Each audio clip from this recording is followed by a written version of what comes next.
Welcome back to Xylem learning. നിങ്ങളുടെ സ്വന്തം അരുണുമ miss ആണ്. അപ്പൊ മിസ് ഇന്ന് വന്നിരിക്കുന്നത് LSSന് വളരെയധികം യൂസ്ഫുൾ ആവുന്ന കുറച്ച് കാര്യങ്ങളുമായിട്ടാണ്. നിങ്ങൾ എല്ലാവരും അല്ലെ 4ാം ക്ലാസ്സിന്റെ തുടക്കം മുതലേ ആഗ്രഹിക്കുന്ന ഒരു കോമ്പറ്റേറ്റീവ് എക്സാം ആയിരിക്കും LSS എക്സാം എന്ന് പറയുന്നത്. ടീച്ചർ ഓൾറെഡി പറഞ്ഞിട്ടുണ്ടായിരുന്നു, ഓണപരീക്ഷയുടെ മാർക്കുകളുടെ അടിസ്ഥാനത്തിലും ക്രിസ്മസ് എക്സാമിന്റെ മാർക്കുകളുടെ അടിസ്ഥാനത്തിലും ഒക്കെ ആയിരിക്കും നിങ്ങളുടെ ഈ LSS എക്സാമിന് വേണ്ടിയിട്ടുള്ള സെലക്ഷൻ ഉണ്ടാവുക എന്നുള്ളത്. കാരണം എന്താണ്, നമ്മുടെ മാർക്കിനെ ബേസ് ചെയ്തുകൊണ്ടായിരിക്കും സ്കൂളുകളിൽ എന്ത് ചെയ്യുക, ഇതിന് വേണ്ടിയിട്ടുള്ള കുട്ടികളെ തിരഞ്ഞെടുക്കുന്നത്. കാരണം എല്ലാവർക്കും ഈ എക്സാം എഴുതാനുള്ള ഒരു കാര്യം ഉണ്ടായിരിക്കുന്നതല്ല. അപ്പൊ നിങ്ങൾ നന്നായിട്ട് പെർഫോം ചെയ്യുകയാണ് നിങ്ങളുടെ ക്ലാസ്സിലെങ്കിൽ മാത്രമേ നിങ്ങൾക്ക് ഇതിന് സെലക്ഷൻ കിട്ടുകയുള്ളൂ.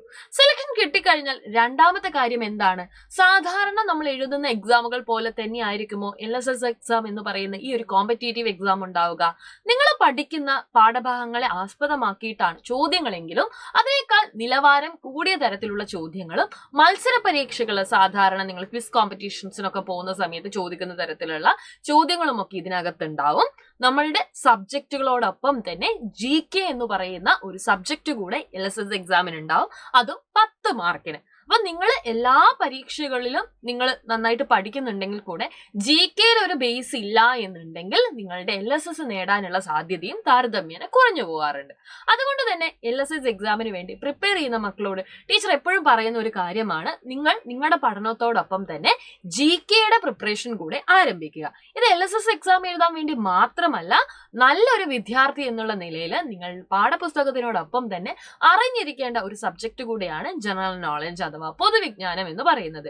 അപ്പൊ പൊതുവിജ്ഞാനം വളർത്താൻ നമുക്ക് എന്തൊക്കെ കാര്യങ്ങൾ ചെയ്യാം എന്നുള്ളതിന്റെ ഏറ്റവും ആദ്യത്തെ സ്റ്റെപ്പ് എന്ന് പറയുന്നത്, നിങ്ങളുടെ ഒക്കെ വീടുകളിൽ പത്രങ്ങൾ ഉണ്ടാവുമല്ലോ. ഇനിയിപ്പോ വീടുകളിൽ ഇല്ലെങ്കിലും തീർച്ചയായിട്ടും നിങ്ങളുടെ സ്കൂളുകളിലെങ്കിലും നിങ്ങൾക്ക് ദിനപത്രങ്ങൾ ലഭിക്കുന്നുണ്ടാവും. അപ്പോൾ ഇത്തരത്തിലുള്ള ദിനപത്രങ്ങൾ കൃത്യമായിട്ട് വിശകലനം ചെയ്യുക.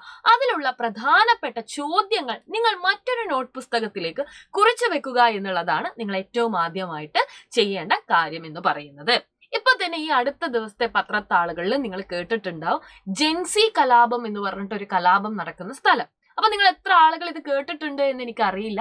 പക്ഷെ ഇത്തരത്തിലുള്ള ആളുകളെ കുറിച്ചും ഇത്തരത്തിലുള്ള പത്രവാർത്തകളൊക്കെ നിങ്ങൾ കണ്ടിട്ടുണ്ട് എന്നുണ്ടെങ്കിൽ അത് എവിടെയാണ് നടക്കുന്നത്, ഏത് രാജ്യത്താണ് അങ്ങനെ ഒരു കലാപം ഉള്ളത് എന്നൊക്കെ ചോദിച്ചു കഴിഞ്ഞാൽ അതിനുള്ള ഉത്തരം നിങ്ങൾക്ക് എഴുതാൻ സാധിക്കണം. അപ്പൊ അതുകൊണ്ടാണ് നമ്മളുടെ ഒരു ക്വസ്റ്റ്യൻ ആയിട്ട് ചോദിക്കാൻ സാധ്യതയുള്ള തരത്തിലുള്ള ചോദ്യങ്ങൾ വരികയാണെന്നുണ്ടെങ്കിൽ അത്തരം കാര്യങ്ങൾ നിങ്ങൾ ഒരു മറ്റൊരു പുസ്തകത്തിലേക്ക് എഴുതുകയും അത് പിന്നീട് വായിച്ചു നോക്കണമെന്ന് മിസ് പറയുന്നത്. അതേപോലെ തന്നെ നമ്മുടെ പാഠഭാഗവുമായിട്ട് ബന്ധപ്പെട്ട് വളരെ ഇമ്പോർട്ടന്റ് ആയിട്ടുള്ള കുറച്ച് കാര്യങ്ങൾ നമുക്ക് എന്ത് ചെയ്യണം, പഠിച്ചു പോകണം. അപ്പൊ നിങ്ങൾക്ക് ഞാൻ എന്ത് ചെയ്തു തരാം, കഴിഞ്ഞ വർഷങ്ങളിലൊക്കെ ചോദിച്ചിരിക്കുന്ന കുറച്ച് ക്വസ്റ്റ്യൻസ് ഞാനിപ്പോ നിങ്ങൾക്ക് എന്ത് ചെയ്യാം, കാണിച്ചു തരാം. ഓക്കെ, ഈ ക്വസ്റ്റ്യൻ ഒന്ന് നോക്കിക്കേ. പ്രീവിയസ് ഇയർ ക്വസ്റ്റ്യൻ ആണ്. ഇന്ത്യയിലെ കേന്ദ്രഭരണ പ്രദേശങ്ങളിൽ ഉൾപ്പെടാത്തത് ഏതെന്നാണ്. Which of the following is not a union territory in India എന്നാണ് ചോദിച്ചിരിക്കുന്നത്. നമ്മുടെ ഇപ്പോഴത്തെ പാഠഭാഗങ്ങൾ നമ്മൾ നോക്കിക്കഴിഞ്ഞാലും നമ്മൾ ഈ ഒരു കാര്യം പഠിക്കുന്നുണ്ട്. അപ്പൊ നിങ്ങൾ EVSുമായിട്ട് നല്ല പോലെ പഠിച്ച കൂട്ടുകാരാണെന്നുണ്ടെങ്കിൽ ചിലപ്പോൾ നിങ്ങൾക്ക് EVS പഠിച്ചത് എവിടെയും ഉപകാരപ്പെടാം, ജനറൽ നോളജിന്റെ സെഷനിലും യൂസ് ചെയ്യാൻ വേണ്ടി പറ്റും. അപ്പൊ ഇത് നമ്മുടെ ഇന്ത്യ ഈസ് മൈ കൺട്രി എന്നുള്ള ചാപ്റ്ററിൽ പഠിക്കുന്ന ഒരു കാര്യം കൂടിയാണ്. ഇന്ത്യയിൽ എത്ര കേന്ദ്രഭരണ പ്രദേശങ്ങൾ ഉണ്ട് എന്നുള്ളത് കൂട്ടുകാർക്ക് അറിയുന്ന കാര്യമല്ലേ? എത്ര കേന്ദ്രഭരണ പ്രദേശങ്ങളാ? 8 കേന്ദ്രഭരണ പ്രദേശങ്ങളാണ്, 8 യൂണിയൻ ടെറിട്ടറീസ് ആണുള്ളത്. അതിൽ ചണ്ഡീഗഡ് ഉണ്ടായിരുന്നു, ലക്ഷദ്വീപ് ഉണ്ടായിരുന്നു, പഞ്ചാബ് ഉണ്ടോ? ഇല്ല അല്ലെ. അതേപോലെ തന്നെ പുതുച്ചേരി തീർച്ചയായിട്ടും ഉണ്ട്. അപ്പൊ ഏതാണ് ആൻസർ എന്ന് പറയുന്നത്? പഞ്ചാബ് ആണ് അല്ലെ. പഞ്ചാബ് ആണ് റൈറ്റ് ആൻസർ എന്ന് പറയുന്നത്. ചണ്ഡീഗഡും ലക്ഷദ്വീപും പുതുച്ചേരിയും എല്ലാം എന്ത് തന്നെയാണ്? കേന്ദ്രഭരണ പ്രദേശങ്ങൾ തന്നെയാണ്. അപ്പൊ വേറെയും ഇതേപോലെ തന്നെ അല്ലെ, ഏതാണ് കൂട്ടത്തിൽ പെടുന്നത് എന്ന് ചോദിക്കുക. ഇപ്പൊ കാശ്മീർ ഒക്കെ തരികയാണെന്നുണ്ടെങ്കിൽ അല്ലെ, കാശ്മീർ നിങ്ങൾ പലരുടെയും മനസ്സിൽ ഇപ്പോഴും അതൊരു സംസ്ഥാനമായിട്ടാണുള്ളത്. പക്ഷെ കാശ്മീർ ഇപ്പൊ എന്തല്ല, സംസ്ഥാനമല്ല, അതൊരു കേന്ദ്രഭരണ പ്രദേശമാണ്. അപ്പൊ ഇങ്ങനെയുള്ള ചോദ്യങ്ങളൊക്കെ നിങ്ങളോട് ചോദിച്ചു കഴിഞ്ഞാൽ ഉത്തരങ്ങൾ എഴുതാൻ സാധിക്കണം. ഓക്കെ, ക്ലിയർ ആയിട്ട് മനസ്സിലായോ?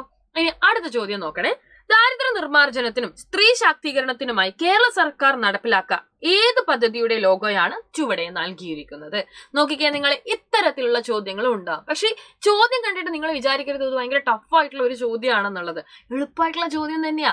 നിങ്ങൾ നിങ്ങളുടെ സ്കൂളുകളിലോ അല്ലെങ്കിൽ നിങ്ങൾ ഇതേപോലെ തന്നെ തൊട്ടടുത്തുള്ള പ്രദേശങ്ങളിലോ നിങ്ങൾ ആരോഗ്യ കേന്ദ്രങ്ങളിലോ ചുറ്റുപാടുള്ള സ്ഥലങ്ങളിലോ ഒക്കെ ഒന്ന് നന്നായിട്ട് ചുറ്റുമായിട്ടുള്ള കാര്യങ്ങൾ ഒന്ന് അന്വേഷിച്ചാൽ തന്നെ കുറേ കാര്യങ്ങൾ നമുക്ക് അവിടെ നിന്ന് മനസ്സിലാക്കാനുണ്ട്. ഇത് നിങ്ങൾ പല സ്ഥലങ്ങളിലും കണ്ടിട്ടുണ്ട് ഈ ഒരു ലോഗോ, പക്ഷെ നമ്മുടെ മെമ്മറിയിലേക്ക് ചിലപ്പോൾ വന്നിട്ടുണ്ടാവില്ല എന്നുള്ളതാണ്. അപ്പൊ നിങ്ങൾ നിങ്ങളുടെ ചുറ്റുപാടും നടക്കുന്ന കാര്യങ്ങൾ കുറച്ചുകൂടെ ശ്രദ്ധിച്ചിട്ടൊന്ന് പഠിക്കാൻ തുടങ്ങിക്കഴിഞ്ഞാൽ നിങ്ങൾക്ക് ഇത്തരത്തിലുള്ള ചോദ്യങ്ങളെ നിങ്ങൾക്ക് കാണാൻ പറ്റും. നിങ്ങളുടെ ഒക്കെ വീടുകളിൽ അല്ലെ അമ്മമാരൊക്കെ കുടുംബശ്രീകളിൽ പോകുന്നത് നിങ്ങൾ കണ്ടിട്ടില്ലേ? അപ്പൊ ഇത് എന്തിന്റെ ലോഗോയാണെന്ന് അറിയാമോ നിങ്ങൾക്ക്? കുടുംബശ്രീയുടെ ലോഗോയാണ്. കുടുംബശ്രീ ഹോട്ടലുകൾ നിങ്ങൾ കണ്ടിട്ടുണ്ടാവും അല്ലെ, നമ്മുടെ നാട്ടുകളിലൊക്കെ ഉണ്ട്.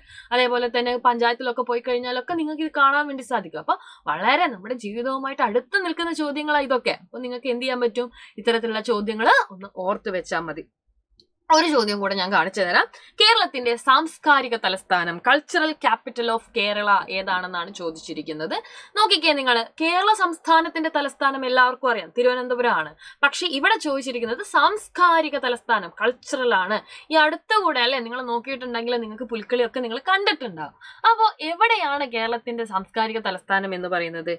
തൃശ്ശൂർ അല്ലെ. എവിടെയാണ്? തൃശ്ശൂരാണ് കേരളത്തിന്റെ സാംസ്കാരിക തലസ്ഥാനം എന്ന് പറയുന്നത്. തൃശ്ശൂർ ഒക്കെ നിങ്ങൾ കേട്ടിട്ടുണ്ടാവും. അപ്പൊ നമ്മൾ കാണുന്ന ചോദ്യങ്ങൾ തന്നെയാണ് ചോദിക്കുന്നത്. വളരെ ടഫായിട്ടുള്ള ക്വസ്റ്റ്യങ്ങൾ 1-2 ചിലപ്പോൾ ചോദിച്ചേക്കാം. പക്ഷെ ബാക്കിയുള്ള 10 ഒരു 8 എണ്ണമെങ്കിലും, 8 അല്ല 9 എണ്ണം വരെ നിങ്ങൾക്ക് എഴുതാൻ സാധിക്കും. ഏതെങ്കിലും ഒന്ന് ഒത്തിരി ടഫായി പോയാലേ ഉള്ളൂ. നല്ലോണം പഠിക്കുകയാണെങ്കിൽ നിങ്ങൾക്ക് അത് ഫുൾ മാർക്ക് തന്നെ സ്കോർ ചെയ്യാൻ സാധിക്കുന്നതേ ഉള്ളൂ. അപ്പോൾ കൂടുതൽ ഇത്തരത്തിലുള്ള ചോദ്യങ്ങളൊക്കെ നമ്മൾ നമ്മുടെ ക്ലാസ്സുകളിലും പ്രാക്ടീസ് ചെയ്യുന്നതായിരിക്കും. അപ്പൊ നിങ്ങൾക്ക് ഇപ്പോഴും നമ്മുടെ ബാച്ചിൽ അഡ്മിഷൻ എടുക്കാനുള്ള അവസരമുണ്ട്. അതായത് നിങ്ങൾ ചെയ്യേണ്ടത് താഴെ കാണുന്ന നമ്പറിൽ കോൺടാക്ട് ചെയ്യുക എന്നുള്ളത് മാത്രമാണ്. അപ്പൊ അടിപൊളിയായിട്ട് ഇപ്രാവശ്യം സൈലത്തിനോടൊപ്പം പഠിക്കുക. അപ്പോൾ പറഞ്ഞ കാര്യങ്ങൾ എല്ലാവർക്കും മനസ്സിലായെന്ന് വിചാരിക്കുന്നു. It's me Arunima. ബൈ.